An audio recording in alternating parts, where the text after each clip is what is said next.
নমস্কার, সনাতন ধর্ম ইউটিউব চ্যানেলে আরও একটি নতুন ভিডিওতে অনেক অনেক স্বাগত। আজকে আলোচনা করব এস দিয়ে কিছু কন্যা সন্তানের নাম। সৌমা, যার অর্থ কোমল। স্নিগ্ধা, যার অর্থ শীতল বা মিষ্টি স্বভাবের। সুকৃতি, যার অর্থ ভালো কাজের পরিচায়ক। সুবাণী, যার অর্থ সুরেলা কণ্ঠের অধিকারিণী। সায়রা, যার অর্থ ভ্রমণপ্রিয় বা সমুদ্রযাত্রী। সোহা, যার অর্থ সুন্দরী। স্মরণিকা, যার অর্থ সোনার মতো উজ্জ্বল।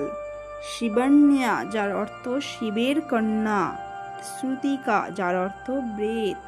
সুমেধা, জ্ঞানী এবং বুদ্ধিমতী। সৌরিসা, সূর্যের মতো উজ্জ্বল, সৃজনী, সৃষ্টিকারী। সৌরিধি, সম্পদের অধিকারী। সঞ্চারী, ভ্রমণকারী। সুলগ্না, শুভ লগ্ন বা মঙ্গলময় সময়। সুব্রাক্ষী, যার অর্থ উজ্জ্বল চোখ।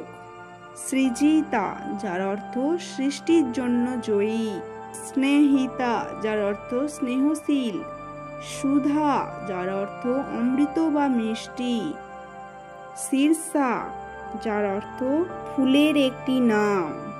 এই নামগুলি কেমন লাগলো অবশ্যই কমেন্ট করে জানাবেন এবং কোন নামটি আপনার সবচেয়ে প্রিয় লাগলো সেটি বলবেন। পরবর্তী ভিডিওতে যেই লেটার দিয়ে আপনারা বেশি কমেন্ট করবেন, পরবর্তী ভিডিওটি সেই লেটারের কিছু নামের তালিকা আনব। নমস্কার।